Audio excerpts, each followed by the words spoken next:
Yeah, well, guys have a joint byline on a story today on the front page of RealClear Investigations. Headline is Might of the Living Feds, 1,500 cash-sucking zombies. And in it, you argue that there are more than 1,500 agencies with expired authorizations from Congress. Together, they account for 8% of the budget, according to your story. So, Bob, why don't you start? Tell us about what you learned during this reporting. Well, Jeremy was the one that unearthed this. He counted 1,500. Actually, it was the Congressional Budget Office that counted 1,500 agencies or programs in the federal government that were established by Congress and with an expiration date. And every single one of those 1,500 programs or agencies just blew right through the expiration date and are still being funded. Some of them, as long ago as the 1980s, had an expiration date and were supposed to be up for reauthorization. And so that's not to say we're not commenting on whether these agencies are valuable. As a matter of fact, some of them are household names. There's the Federal Election Commission, which, as you know, monitors campaign spending. There's the Energy Information Agency that with a lot of our energy policy is based on the data that is collected by the EIA. And so a lot of those are have just never been, that Congress has never gotten around to reauthorizing them. And so, Jeremy, this is 8% of the budget. That struck me. And I was wondering whether your phone is ringing from DOGE this morning, because this seems like a DOGE-sized opportunity. Yeah, and the crazy part is that 8% is an underestimate, right? The Congressional Budget Office looked at all these programs. For about 500 of them, they were able to figure out how much we're spending on them, and that's 8% of the budget. But there's another 800 or so that they weren't even able to tell how much money is going towards them. There was info missing from congressional laws. They said there's not enough detail there for them. They're actually working for Congress, can't figure out how much is being spent. That's lots more money that we can't track. Yeah.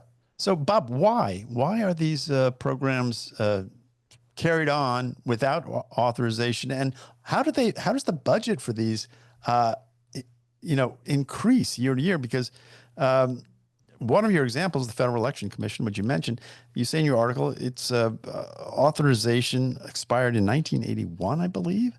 They had a budget at that point of 9.4 million. 2024, they're up to 95 million. How does the budget increase without any action on the part of Congress? I don't get it. What the experts told me, Andrew, is that there are two different things. There are two different votes. One is the reauthorization and the other is the appropriation. So there are a bunch of programs that go through an annual song and dance with Congress in order to prove that they are that they can justify the spending, even though they're not authorized. So you have something like the FEC that can whose budget can go up as long as the folks at the FEC can convince Congress to keep on funding it. And another thing that the experts told me was they blamed Congress for this. They said, appropriating money is just one part of the deal. The other part of the deal is keeping track of it and making sure you've got everything legally in a row, neatly. So they have been appropriating. They haven't been doing that second thing, which is one of the things about keeping track of the money would be voting to reauthorize these agencies when the time comes. Yeah. So the other thing, it would seem to me, Jeremy, is you'd end up with agencies that just sort of live on and live on. If you had to reauthorize them, someone would have to stand up and say, well, maybe we should cut something. Never seems to happen in Washington. And is this part of the problem, that because they authorize and then they never look back, they just shovel the money out the door? We end up with this sort of bloat that at least DOGE is trying to do something about. Right. Bob spoke to experts who were telling us that Congress likely doesn't even know how many of these agencies they've authorized. It's hard for them to keep track of that list because they have so many job responsibilities that oftentimes there's just not time for them to get around to voting on reauthorizing these appropriations laws. So you have about 22 programs that have been around since the 1980s without a new vote on their authorization. There's another 155 that are going to expire this September. And these are programs, like Bob said already, a lot of them are very useful. A lot of them, it's possible they might not be. But this current Congress that we've newly elected is one that should be deciding where that money goes. Instead, they're going based on decisions that were made a long time ago by congressmen that are no longer in office. Yeah. So you're listening to Real Clear Politics on Sirius XM. I'm Andrew Walworth, and I'm talking to Bob Ivry and Jeremy Portnoy of Real Clear Investigations. They have a top story on the RCI today. You should check it out on the website. And Bob, what about, does this have any effect on the Impoundment Control Act, which prohibits presidents from refusing to spend the money that Congress has allocated? That's my understanding of it. If something hasn't been put through this ringer that you guys are talking about, does that make it something that DOGE could go after because it's the money has been allocated, but the program has not been authorized? Is that a distinction that matters when it comes to DOGE? That's a really good question, Andrew. I think that it can be. We can look forward to looking forward to it being tested in the courts.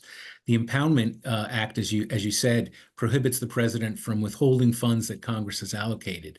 What's going on here is that Congress is, as Jeremy outlined, Congress is allocating all this money to programs it doesn't authorize. I'm not sure, and I don't think that anybody is sure, whether the Impoundment Act covers those types of allocations. What it does, what we think it does do, is prohibit DOGE from just cutting them without any congressional and if I could use the word, without any congressional authorization. So my experts were unanimous in saying that this is a power vacuum that Congress has created by not reauthorizing these agencies, and now it's being filled by an aggressive executive in DOGE, and DOGE is doing now what Congress maybe should have done. So we do have, I think, some legal points that are in a gray area and need to be worked out in the next few months. Yeah, Jeremy, what about that? I mean, where do you see DOGE fitting into this? Because, I mean, you mentioned it in your story, and I just think that someone at DOGE is looking at this story right now going, maybe this is a way to move on 8% of the budget, maybe more, right? Right. I mean, you're seeing a lot of these zombie agencies now spending more and more money compared to what they were originally projected to spend when they were actually authorized in the first place, right? I mean, my team over at openthebooks.com, we've been tracking spending at every agency, zombie or not. But a lot of them we found, like the Federal Communications Commission, their authorization expired in 2020. Over the past couple decades, their spending has increased almost 900%.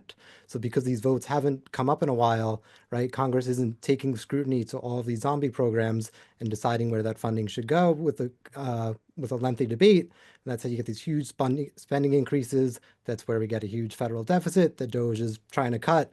And this is one way they can make progress.